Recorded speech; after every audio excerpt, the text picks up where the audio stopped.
to strengthen civil society and citizen action. And this briefing is a second briefing that we have, which forms part of a project that we're running together with UNDESA, which is called the Sustainable Development 2050, and about trying to create a space for civil society to come together, providing tools for engagement on the SDGs. The aim of today's briefing is to share diversity of civil society perspectives on post-2015, and the text and the prospects for implementation and accountability of the SDGs. What I'm going to do is just briefly introduce the speakers. They'll all make a short statement, and then we really just want to open it up to have questions and conversation. So starting on my far right, we have Paul O'Brien, who's the Vice President for Policy and Campaigns at Oxfam America, where he oversees research, policy advocacy, and campaigning to influence the US government and US corporations. Paul has lived in Afghanistan, has been in the Office of the President, the Ministry of Finance, as an advisor over there. Is that right, Paul? Yeah. And worked for CARE International as the Afghanistan Advocacy Coordinator, and lots of other things. Then we have Ian Levine, who's the Deputy Executive Director for Program at Human Rights Watch, where he oversees research and documentation of human rights globally. And before that, he spent years doing humanitarian work in various countries in Africa with Save the Children and UNICEF, and has also been Amnesty International's UN representative. Then we have Dr. Dion Nell, who's the Acting Executive Director for Conservation at WWF International, and he's previously served as WWF's Director of Conservation for Africa.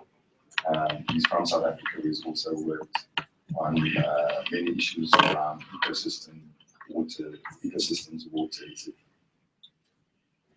And then immediately on my right, we have Eni Lestari. Eni is an Indonesian domestic worker and migrant rights activist who has been working in Hong Kong since 1999. Currently, she's the chairperson of the International Migrants Alliance, the first global alliance of grassroots migrants organizations with members from 32 countries all over the world, and founded in Hong Kong in 2008.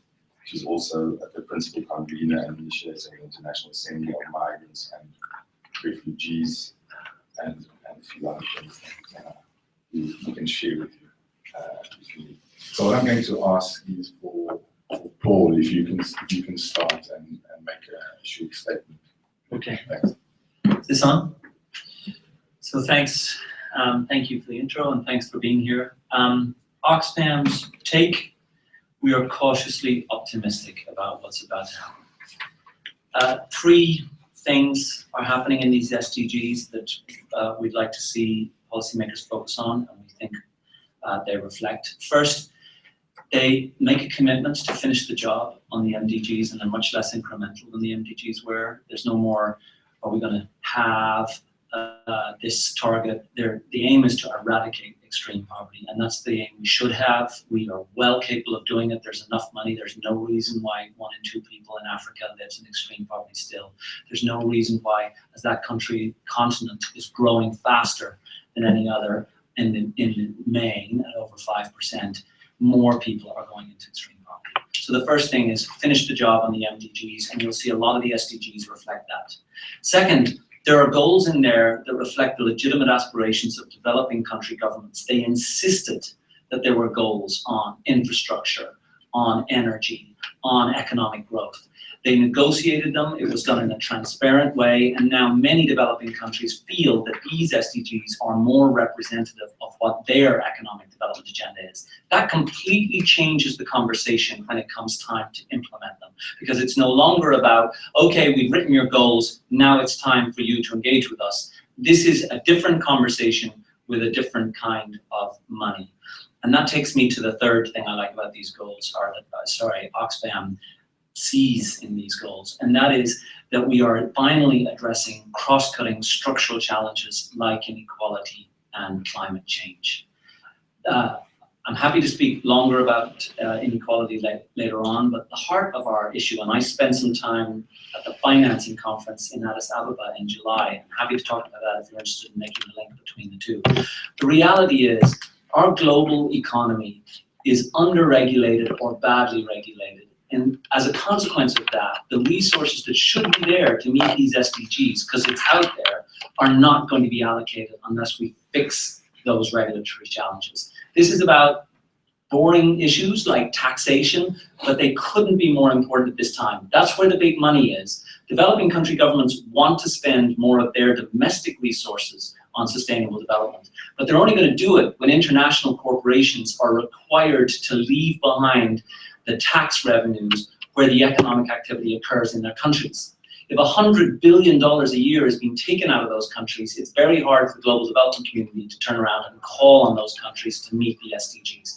So we like that they're legitimate and that they reflect their goals. We like that they're finally finishing the job on the MDGs, and we very much like that they are forefront addressing inequality. But now it's going to be time to put some meat on those bones.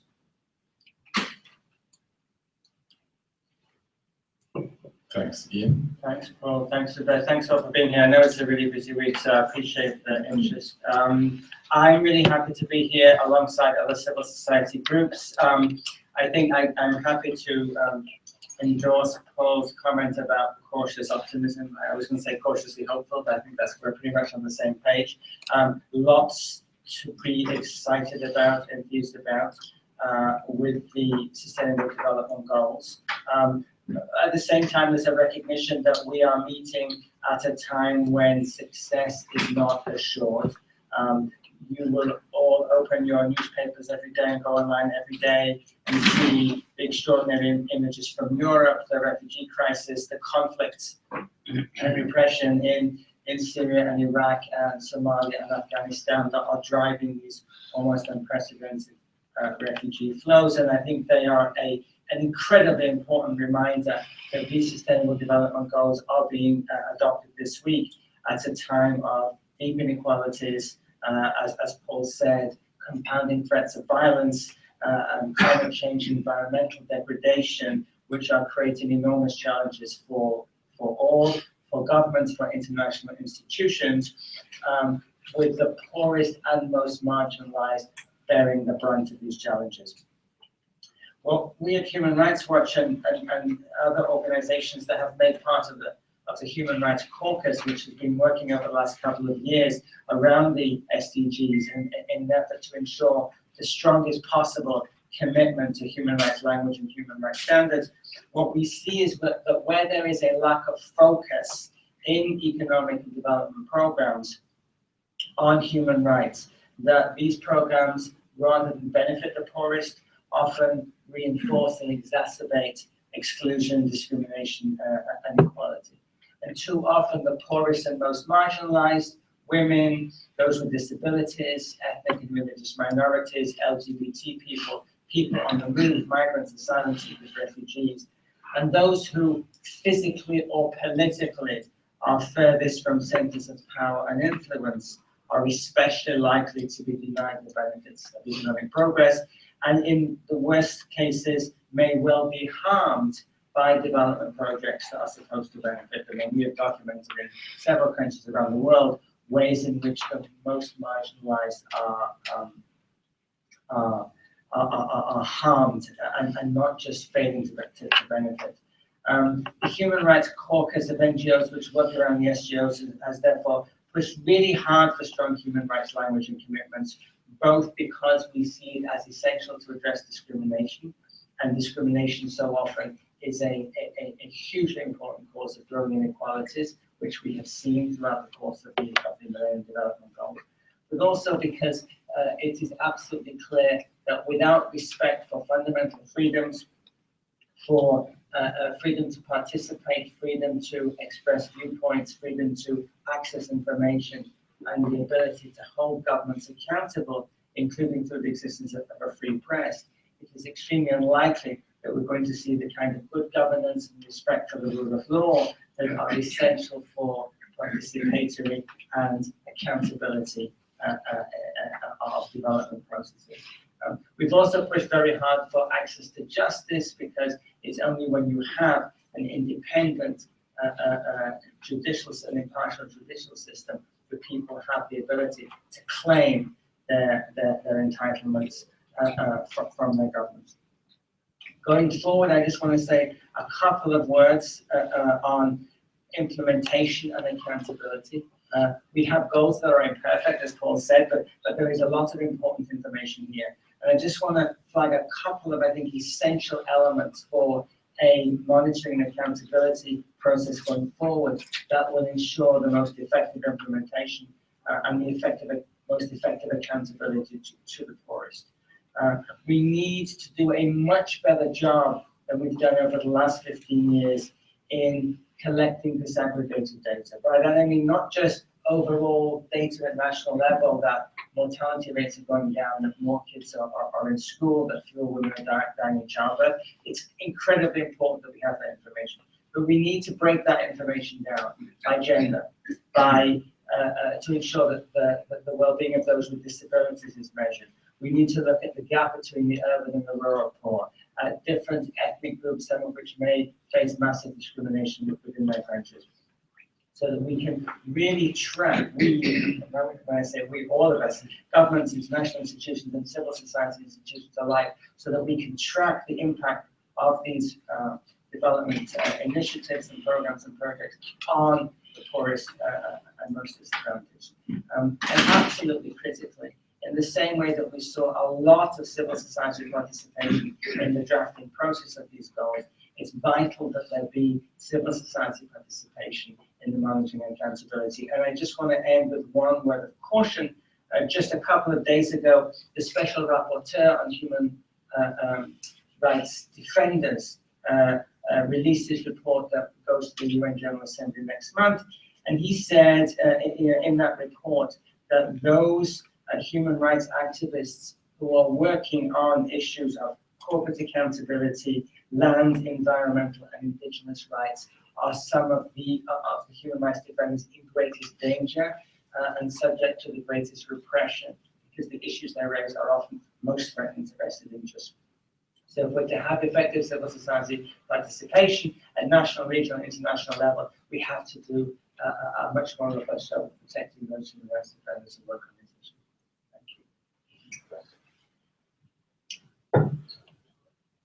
Thank you. Excellent. Thank you very much, Zubair, and thanks to my colleagues for the very interesting points you've raised. So I'm with WWF, and I think the first thing I'd like to say is that this agenda comes at a very interesting time for our planet. It's sort of a time where we're seeing a tipping point. On the one hand, we're still consuming a huge amount of resources, about 1.5 planets worth of resources we consume each year, so we're eating into the resources and the futures of our children.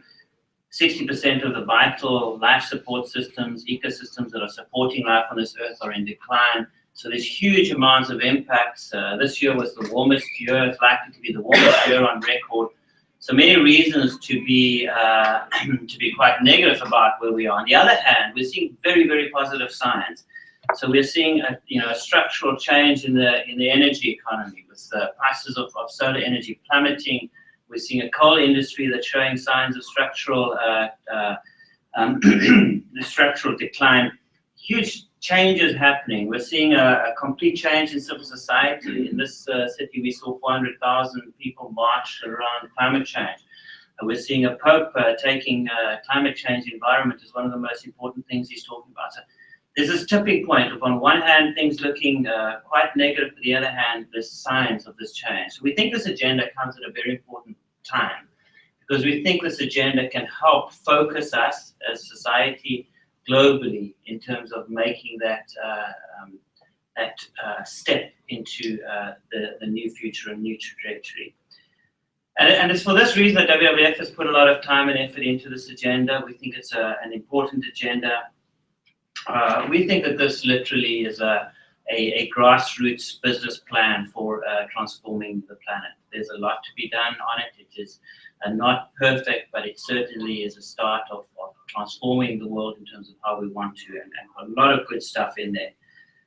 Important points around is that it's a universal agenda. Unlike the MDGs, this is for everybody on the planet to implement.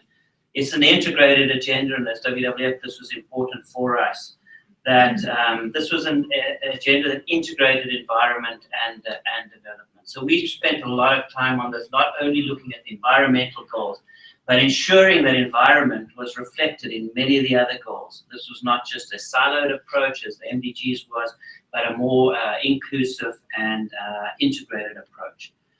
Other reasons we're positive about this is that this was a government-led process, this was a civil society-led process, this was a grassroots process as opposed to an expert process. So there's a lot more ownership of this process. It might not be perfect, but if there's ownership, it was developed from the ground up. So there's a lot of positive out of it. But ultimately, this agenda needs to be judged not on the words that are written on the paper, but the actions that are implemented against it. So I agree with my colleagues that we are not at an end point in this week, but we're at a starting point of seeing how we implement this. Ultimately, in 2030, there'll be 8.5 billion people on the planet, and we'll be judged by the quality of the lives and the environment that those people live in. And I think the important point to build on some of the points that Paul made, we've made huge progress on the MDGs, but quite literally, if we do not get the environmental component right, we face the huge risk of eroding all those gains that we've made and actually ending up in a worse place. And we're seeing this in the very fast industrialization that's happened in Asia, the environmental impacts that have gone into that, and now having to try and rectify that. So ultimately, we have to get the environmental component of this right, or we might erode all the gains that we have made so far. Ultimately, we would like to see governments and leaders of the world coming to New York, not only to say I do and to sign on to the agenda, but to make concrete commitments of how they're going to do this. So how are they going to integrate this into national development processes? How are they going to integrate it into national budgeting processes? Because ultimately, that's where most of the money is going to come out of domestic budgets. And the processes by which civil society can hold governments accountable. I think that's an important point, and I'll just leave off there. That I think the role of civil society organizations, some of which are represented here, but many that are not represented here, are critically important in driving that relationship between governments and ordinary citizens and ordinary people that are going to be affected by this agenda. Thank you. So I'm going to speak here. I'm speaking today to represent hundreds of millions of women and men who are pushed away into poverty by austerity, by the form of neoliberal capitalism that now dominates our world. Millions of us are pushed away from our land just to make a way for development, for agro businesses, shopping center, palm oil plantation, mines, and even real estates. Millions of us are forced into becoming a cheap, exploitative labor. Globalization demands now, and many of them also become refugees. Millions of us are displaced by climate change and disasters brought about by the overconsumption of the wealthiest. Millions of us, like myself, are forced to migrate and become underclass of globalization, denied our basic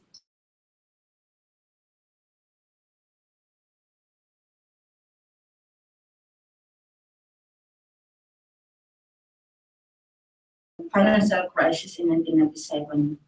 So policies like privatization of our public goods, mass unemployment, abolishing food subsidies, sale of our lands, increased debt. These are the policies that can never recover from. Corporations and government have developed and until now continue to develop trade agreement, and that sadly to say that means pro-people policies can never be introduced. If they are, our government unfortunately will be sued. This is one of the deepest contradictions of the SDGs. While these goals have been negotiated openly in the UN, governments are secretly negotiating binding agreement to make sure corporate loss is actually cemented. And I'm sorry to say that the Sustainable Development Goals have failed to address the causes of the poverty that suffer by millions of us. They are trying to make monopoly capitalism a little bit better, to bring it back from the brink of the collapse to rebrand it now. The goals government have agreed to are, in the most cases, are great, but the way they intend to meet the goals are often misleading, meaningless, or even harmful to many of us. We were happy to see goals to achieve gender equality, to reduce inequalities between and within countries, to combat climate change, to deliver decent work as well as end poverty. But the targets and means of implementation just don't match the rhetoric. Even though it was hard pushed to get the target 8.6 that said protect the rights and ensure safe and secure working environment for all workers, including migrant workers, the proposed way to measure this is actually to count the number of dead body and injured workers that we have every day. I'm tired actually from counting the number of dead migrants, refugees, and even injured migrant workers, countless by numbers.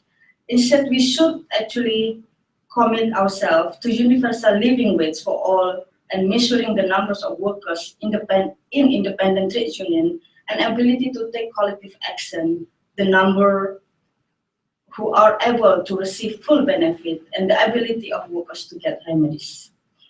It's great to see a target for full and productive employment and decent work. But then we also see that one of the means to reduce inequalities between countries relates to migrants' remittances, the money that we send back home. This too reveals the contradiction of the agenda. If the government genuinely committed themselves to providing full employment and decent work back home, we wouldn't have migrants in the first place. We'll be happy to live in our hometown and develop that from within. Migration cannot be a way for government to absolve themselves of the responsibility to address inequalities.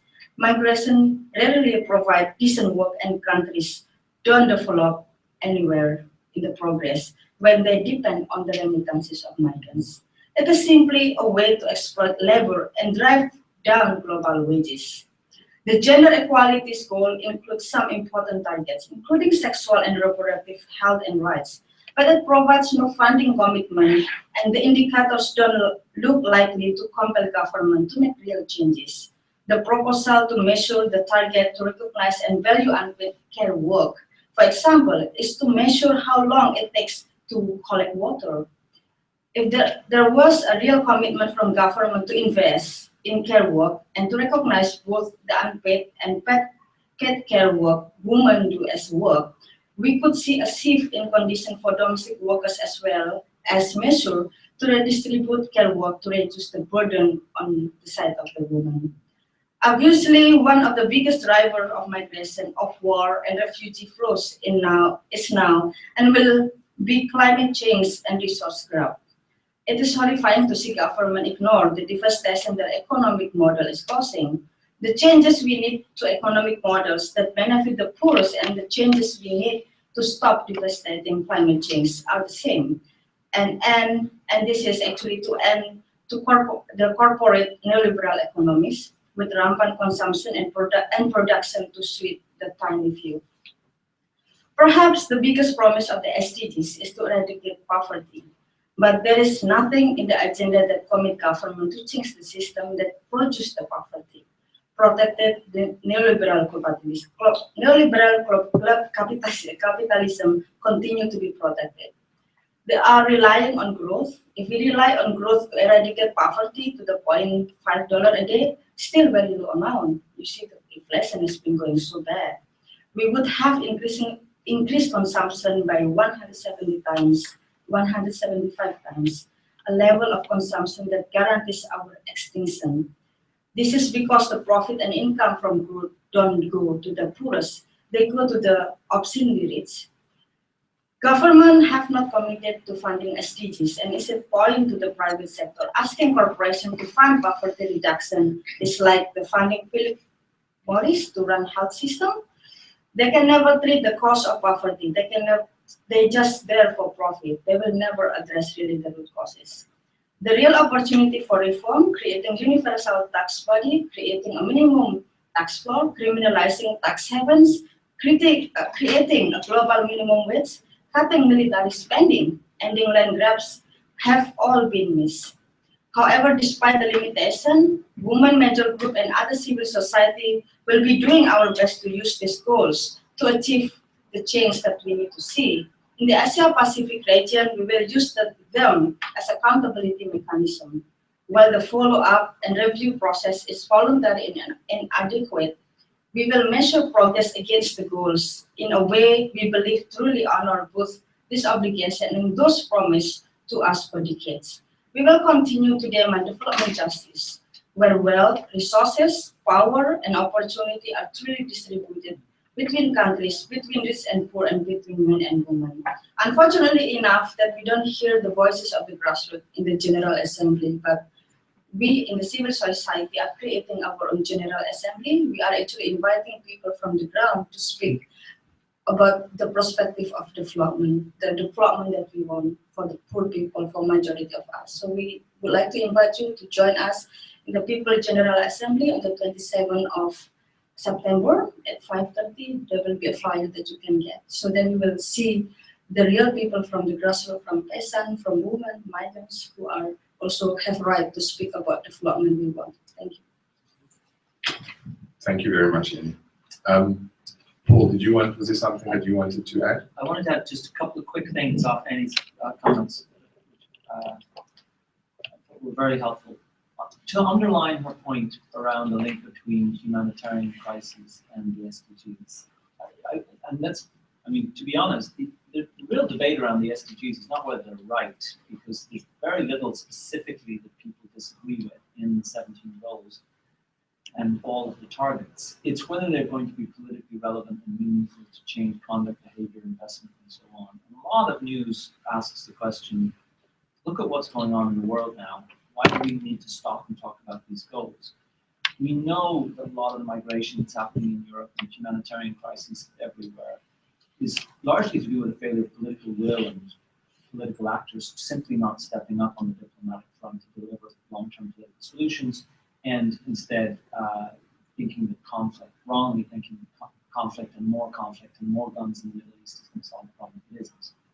But we also know that if you're a family living in Lebanon now, and you're Syrian, and you're 1 in 4 of the population there now, and you have to make a decision as to whether to put your child into a locked container or onto a boat that probably isn't going to float, you're also going to make it based on economic choices. Do I have a chance of getting healthcare, education, and other basics if I stay here? If I ever get back to Syria, will they have those basic services? Or do I need to put the life of my family in the hands of these smugglers?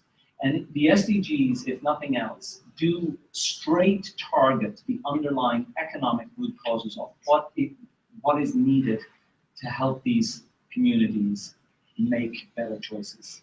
It's not sufficient because you need political will too, and conflict is always going to be at the heart of this. So that, I think, is a fundamental contribution that the SDGs make to get to the root causes of what is going on with humanitarian crisis. The second thing that I think, sort of speaking off what Annie talked about, we're going to need to think about to make these things relevant. The gap between how much it's going to cost to realize the SDGs and the willingness of the international public finance community, that's the aid community, donors, that gap is huge. It runs into the trillions of dollars every year. There's lots of disputes about how to measure the value of them. But the money is out there. The biggest single form of economic growth in finance has been domestic expenditures, and particularly in developing countries. It's grown to $9 trillion a year. That's domestic expenditures by developing economies. That money is available for going after the SDGs if the incentives are in place for those countries to spend it that way, if corporations leave behind the value that they create in those countries by exploiting natural resources or doing business in those countries. So that's a regulatory problem as much as it is a development problem. The challenge for the traditional aid community is how do we use our aid in smarter ways to help local actors, local civil society, local institutions manage this growing wealth that they could have in front of them. So that's what much of what Oxfam is spending its time focused on. It's why we're so focused on inequality, is to bring those two together. So I thought you spoke to that, Annie, but I wanted to highlight those 2 points. Thanks, Paul. Okay, there we go. Okay, so let's have questions. If you could please just say where you're from. One at the back first, and then over here, there, Okay, thanks. Good afternoon. My name is Brendan Passer. I write for South South News. I have two questions, but I'll just ask the one, and if we have time, possibly the second one later. For Paul, also I'm a fan of the Politics of Poverty blog, by the way. Hope that could actually continue further and see more frequent posts. I think it's a really great insight into the SDG process going back the past 2 years. My question, it was something that became quite clear in Addis when I was speaking to a lot of the civil society and the business representatives there, that the UN and member states were asking for a whole lot more from civil society than what they're physically capable of providing, given that the space for civil society is rapidly shrinking in a lot of places, under-resourced, underperforming, literally illegal in some parts of the world. So while the SDG process was both a blessing and a curse, a blessing in that you were allowed into the room, you can negotiate directly with policymakers instead of being sidelined like the MDGs. It's potentially, I wonder, a curse, given that you're now being asked to shoulder an amount of burden that in some places of the world, again, can't do so. So I wonder then if the institutional foundation for civil society, and even to an extent the private sector, is there for meaningful progress to happen on the implementation, follow-up, and review of the goals, or if you think that the UN and the member states are biting off a little bit more than they can chew, and that in the end we might be a little bit disappointed, and 15, 20 years from now we'll be looking back and say, oh, well, we never actually addressed the underlying foundations of what makes vibrant civil society possible. So if you could just speak to that, I wonder if I can get your perspective. Thank you. Should we'll take a few questions, or do you want to respond? It's up to you. Yeah. Okay, let's take a few questions. Thanks. Actually said okay. If you maybe just meant do not take any. Thank you. Thanks. For Annie. Sorry, where are you from? Oh, I'm sorry, Curtis Ellis, WND World Net Daily. Thank you for statement, very enlightening. I'd like your reaction to the UN Special Rapporteur on the Human Rights of Migrants in Europe has said in his report, he said mobility is inevitable. Migrant workers are inevitable in the globalized economy. The Special Representative, Peter Sutherland, Special Representative on International Migration, has said that he basically envisions a borderless world where migrants choose their country, countries don't choose migrants. Isn't this essentially facilitating monopoly capitalism's access to cheap labor rather than addressing how to keep people in their communities at home?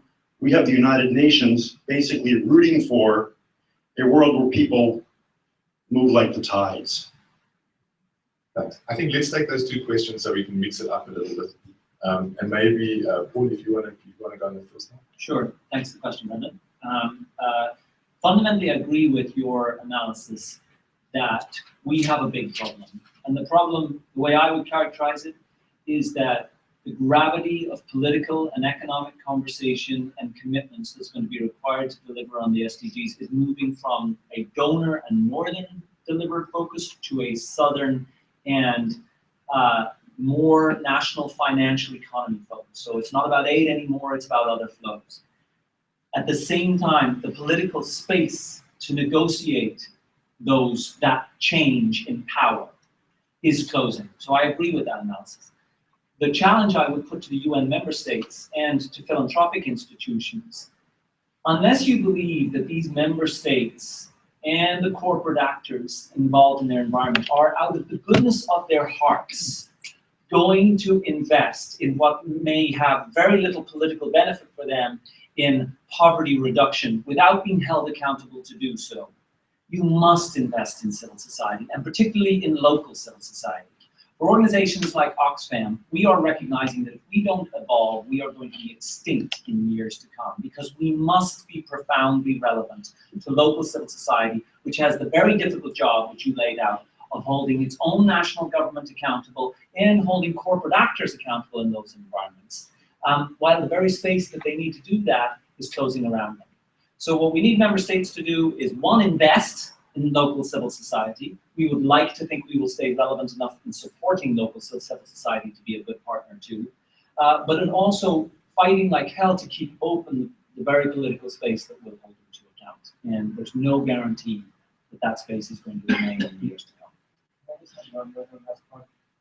Just one word from a human rights perspective. I think the political space for civil society activism, and as you rightly said, that shrinking nature of it, I think is one of the most important challenges that we're all of us at this table and beyond are going to face going forward. Every day we see Russia, China, Azerbaijan, Angola, Ethiopia, and so on it goes. Shrinking space, closing down of options for civil society to hold governments accountable, governments finding new ways, tactics, and justifications for closing down civil society, counterterrorism, security, overboard use of sedition laws, efforts to cut foreign funding to civil society groups. That's a major tactic that we've seen in a lot of different countries. Branding of foreign-funded NGOs as foreign agents, with all the implications that has for being spies effectively. And frankly, by and large, a pathetic response from other governments to protect civil society space and the political space for civil society.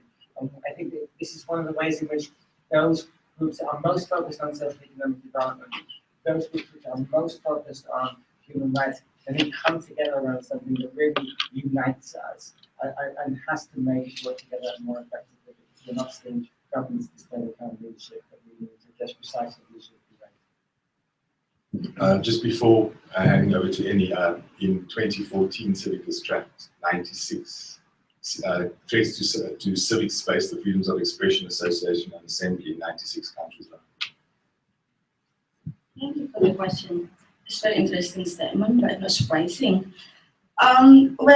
Well, the fact that we have today, the recent migrants, the case of refugee become really worsening is really the reality that there is really something happening back home that forces people to migrate.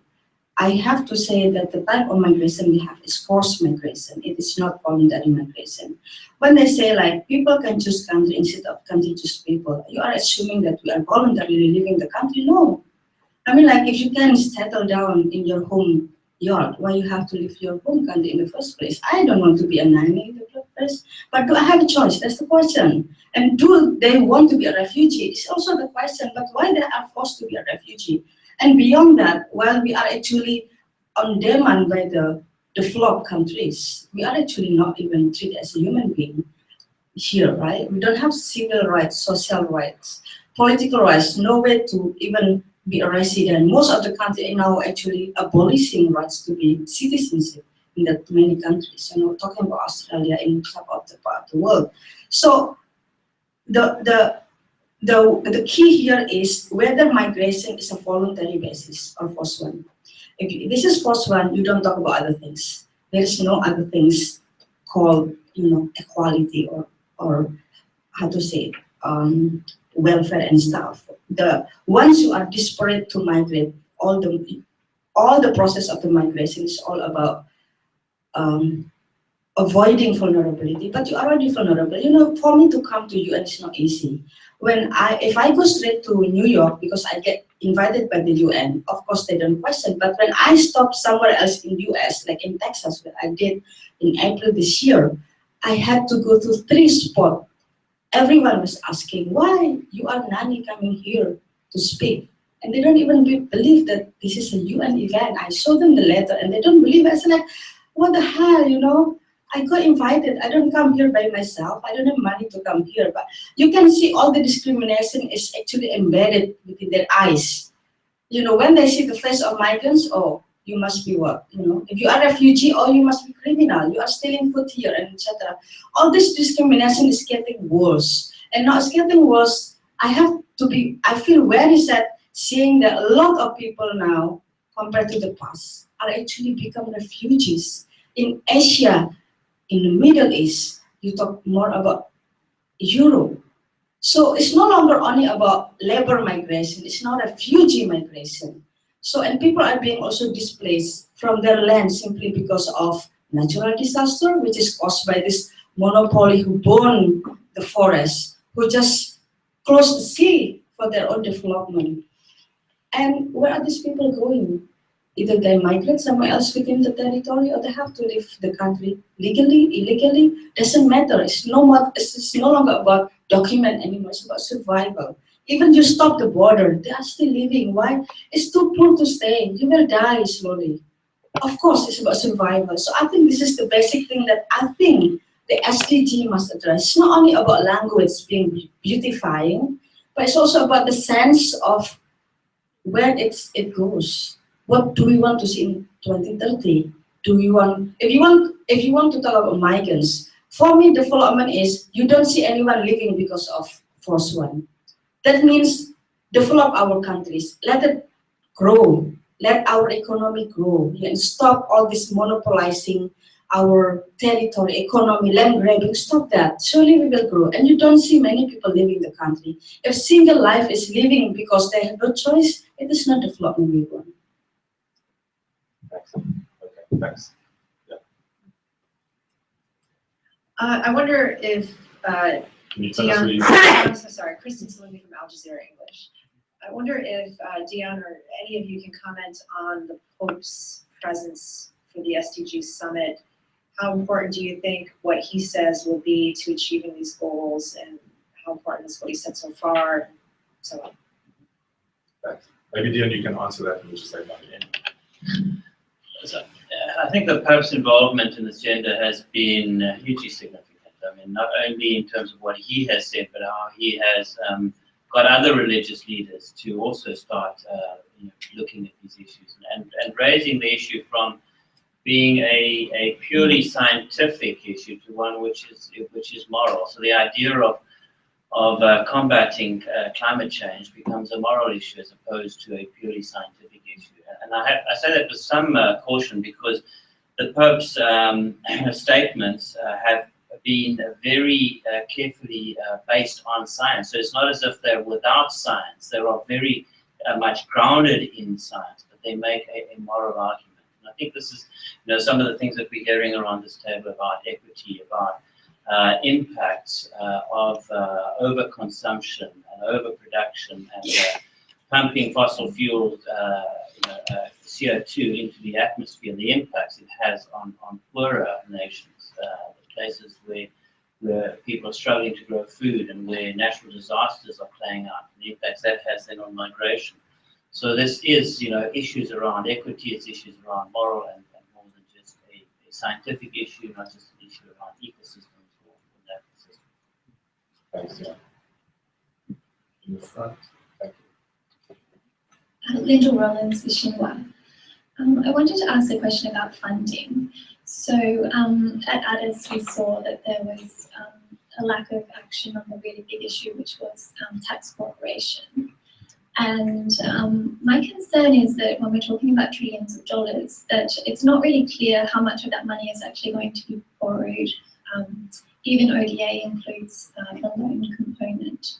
So I'm concerned about, I'm wondering if you're also concerned about countries potentially going into debt, potentially borrowing millions of dollars to pay for the infrastructure aspects, for example. And then also, potentially also, if you could talk about what that meant at ADIS when we saw the group of 77, which is 134 countries, wanting to have action on an issue such as tax cooperation, and even though that's the vast majority of the members of the United Nations, not seeing that happen. What does that say about negotiations at the United Nations when something like that happens? Thanks. Paul, do you want to share? All right, well, I love the question. There was a lot of debate about the regulation of taxes, which at some level, depending on how much of an optimist you are, is a victory in itself. But the entire conference was a conversation around how we regulate global financial flows and taxes in particular to leave more money in the places where value is created. So that was the debate. The solution that was proposed by the G77 and many civil society countries is we need some kind of regulatory body, preferably a UN authorized body, to manage that. And we didn't get it. So you're right, we didn't get it. I'm not sure we were going to get from the place we were at before ADIS to a fully enfranchised World Regulatory Authority in 3 days. I do think that talking to officials in the US government and elsewhere. The question is not, and what Jim Kim said at the conference himself, Ian Addis, it's not whether we need better global regulation of our tax systems and to shut down tax havens, introduce incentives for tax competition. It's how quickly we get there and the mechanisms for doing that. So I view this year as a pivotal year for accelerating the conversation around regulating these financial flows, particularly the ones you're talking about. But you're right that if we don't get the pace of reform fast enough, the short to medium term solution will be debt. And that is going to return us to the equation we had in the late 90s, where countries that were actually committed to accelerated economic development were mortgaging their futures to do so. So we need to sort, the biggest single variable we think in sorting out financial flows is the regulation of private sector behavior, particularly multinational behavior, so that more value stays where their economic activity occurs. And there are very few people in any kind of policy environment who disagree with that principle. Even nervous governments like the United States who say, hold on a second, that might make the American corporations less competitive than the Chinese corporations who might not be subject to the same tax laws, they understand the argument that American corporations should be incentivized to have the best products, not the best tax lawyers, if they're going to succeed in the global marketplace. That's what we're trying to push. Thanks.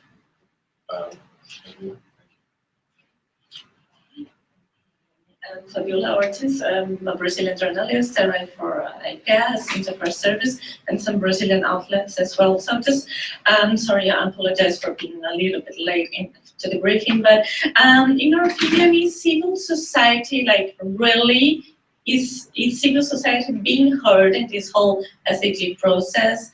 Are we as a society having enough space in this whole process?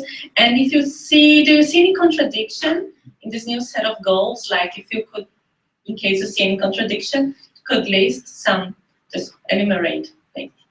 Thank you. Can you take this? Yeah.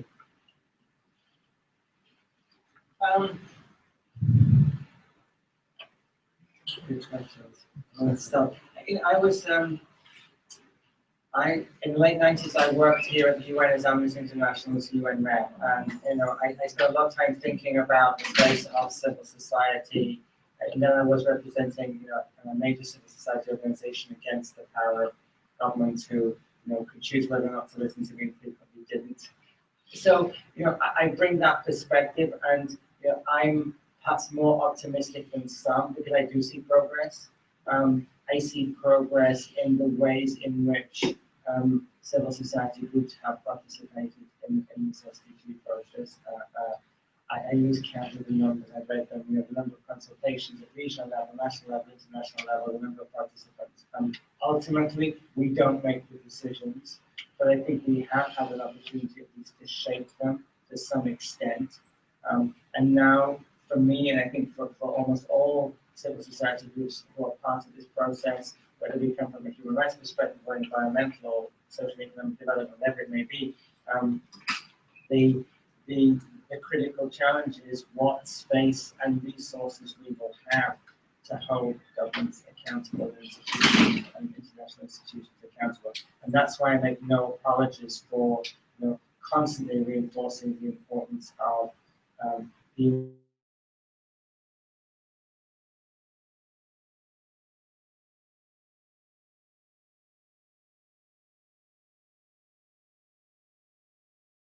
kind of medium-sized economy in Europe, and yet has, I think, one of the top 3 or 4 under 5 mortality rates in the world. Why does that happen? Because it's a deeply repressive country which has been ruled by the same man for 35 years. It's a repression that enables massive corruption, extraordinarily unjust inequalities, and in spite of massive wealth and umbrella, the vast majority of people are living in abject poverty. And so, there's so much at the heart of this, of course, taxation, there's so many other things, but unless we were able to get that element right, I can mobilize a particular pressure behind it. It's somehow And I think there was a second part of the question. Was it about conflicts between SDGs? Yeah, or if there's any contradiction, or if there's any, if we're failing, if the SDGs are failing somehow in any part. let me just talk about participation. If you ask yes, no, there's not enough participation of the CSO. And let me be clear, for the CSO, we have two levels of CSO. Those CSO who are eligible for UN participation of government engagement, and those people on the grounds who have no access at all to UN. How they are going to be heard, that's the question. And I think that has always been the question raised. Unfortunately, there is no significant reform to make sure all those voices, people on the grounds, can be heard. And they are the real stakeholder in this process of development, and I believe those voices should be facilitated. In the UN Assembly, for example, there are 19 people within the nomination, and I got the most nominated actually by the selection committee, but I was not nominated. So I don't know why, but out of 19, they only select one. You know, if you see how big the impact of this SDG, you know, there should be more voices from women, from indigenous people, from farmers who's supposed to represent their own calls to the government. So that's the first thing. And then in terms of the targets, well, I think in the critique that we have, it's no longer about target. The point here is, no matter how many least target we have, what is the direction of development we are going to make? I'm taking example of migrants. You talk about development of countries using the money of migrants who are being sent back home as a tool of development. Which country has been developed properly in the progressive way using the money of migrants? Is Latin America? No. The country is still poor until now. Philippines, 10% of their population of the country, they remain to be indebted. So it's a big question of the essence of the system put on, you know, we talk about system change. That's what we want, you know, you can put list of goals, but if the system doesn't change, it doesn't matter anymore. 2030, we will see the same problem, maybe it's even worse. Thanks. I think we have about 5 minutes left, is that time? So maybe a couple more questions and quick responses. Any more questions? Okay. No? Last time? Last time? Okay. So thank you very much for coming along. Thanks all of you for coming. Thanks for all of our speakers. Thanks to Anke for having us here. If you want to follow up with other civil society voices or some of the speakers here, please speak with myself or Jamie, who's sitting in the back there in the blue shirt, and we can try and help you with that. We have a media directory of spokespeople from all of the NGO major groups and other stakeholders as well. And there's also a series of civil society events. If you want to know about that, we can share that with you. The quickest reference I can think of is the SD 2015 Twitter handle, which probably tweets it all the time. So that's at SD 2015. So thanks everyone for coming. Good luck with the weekend. You're gonna have a busy week. Great.